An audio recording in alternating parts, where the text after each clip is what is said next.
बिहार विधानसभा उपचुनाव के लिए बीजेपी के बाद अब राष्ट्रीय जनता दल ने भी मोकामा और गोपालगंज दोनों सीटों पर महागठबंधन की ओर से अपने प्रत्याशियों के नामों का ऐलान कर दिया है। वहीं इसके साथ यह भी साफ हो गया है कि तेजस्वी कमान संभालते हुए यह संदेश दे रहे हैं कि उपचुनाव में नीतीश की जेडीयू को सीट नहीं मिलेगी, जिसका इशारा लालू प्रसाद यादव ने पहले ही कर दिया था। राजद ने किया उपचुनाव के प्रत्याशियों का ऐलान। राजद का फैसला क्या जेडीयू को होगा मंजूर?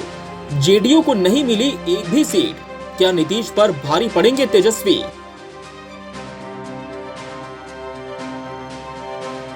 बिहार विधानसभा उपचुनाव से पहले ही दिलचस्प समीकरण सामने आ रहे हैं। भारतीय जनता पार्टी ने हाल ही में दोनों विधानसभा सीटों पर अपने पत्ते खोलते हुए प्रत्याशियों के नामों का ऐलान कर दिया था, जिसमें से एक प्रत्याशी ने नामांकन भी दाखिल कर दिया है।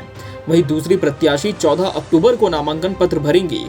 वहीं अब लालू प्रसाद यादव की आरजेडी ने भी अपने खेमे गठबंधन की ओर से मोकामा और गोपालगंज सीटों पर अपने उम्मीदवारों की औपचारिक घोषणा कर दी है।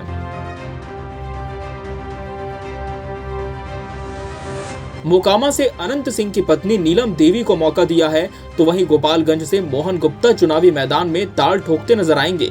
लेकिन जेडीयू को इस उपचुनाव में एक भी सीट पार्टी ने नहीं दी। इससे एक संकेत साफ हो गया है कि जिस तरह से हाल ही में दिल्ली के तालकटोरा स्टेडियम में हुए आरजेडी के अधिवेशन में लालू प्रसाद यादव को पार्टी का राष्ट्रीय अध्यक्ष मनोनीत किया गया था, इस दौरान लालू ने ये संदेश दिया था कि पार्टी के शीर्ष पद पर भले ही वो आसीन हैं, लेकिन कमान तो पूरी तरह से उनके बेटे तेजस्वी यादव के हाथ में ही रहेगी। इस खबर को केबीसी न्यूज ने भी अपने दर्शकों तक पहुंचाया था। अब जमीनी स्तर पर राजद प्रमुख लालू प्रसाद यादव के फैसले का असर साफ दिखाई दे रहा है।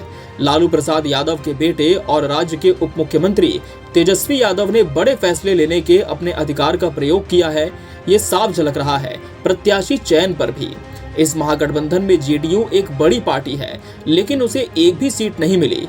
राष्ट्रीय जनता दल ने मोकामा विधानसभा क्षेत्र से बाहुबली अनंत सिंह की पत्नी नीलम देवी और गोपालगंज सीट से मोहन गुप्ता को अपना उम्मीदवार बना दिया। गोपालगंज राजद प्रमुख लालू प्रसाद यादव का गृह जिला भी है। अगर हम पिछले चुनाव पर गौर करें तो भी ये सीट कांग्रेस के खाते में जाती, लेकिन ऐसा नहीं हुआ। बताया गया कि महागठबंधन में सबसे बड़ी पार्टी राष्ट्रीय जनता दल है और ये सरकार भी नंबर के हिसाब से ही चल रही है। राजद ने राज्य को जेडीयू का सीएम यानी नीतीश कुमार देकर पूरी कीमत वसूल की है। राजद दफ्तर में सहयोगी दलों की उपस्थिति में पूर्व मुख्यमंत्री जीतन राम मांझी ने महागठबंधन के उम्मीदवारों के नामों की घोषणा की। मांझी ने इस दौरान दावा किया कि दोनों सीटों पर महागठबंधन उम्मीदवार की जीत होगी। बताया कि महागठबंधन के सभी 7 दलों ने सर्वसम्मति से इनके नाम पर मुहर लगाई। अब महागठबंधन के सभी दल दोनों प्रत्याशियों की जीत सुनिश्चित करने के लिए कोशिश करेंगे। गौरतलब है कि दोनों सीटों पर 3 नवंबर को चुनाव होने हैं, जबकि 6 नवंबर को परिणाम आएगा।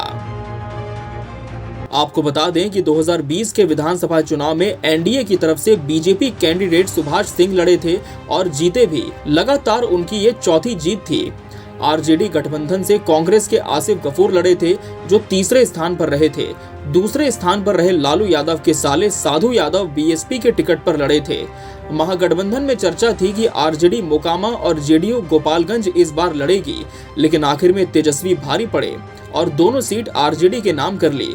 इस पर मुख्यमंत्री नीतीश कुमार का क्या रुख होता है, ये तो फिलहाल स्पष्ट नहीं है, मगर इतना जरूर है कि उपचुनाव की दोनों सीटों में से अगर एक भी जेडीयू को मिलती है तो शायद नीतीश की खुशी अलग ही होती।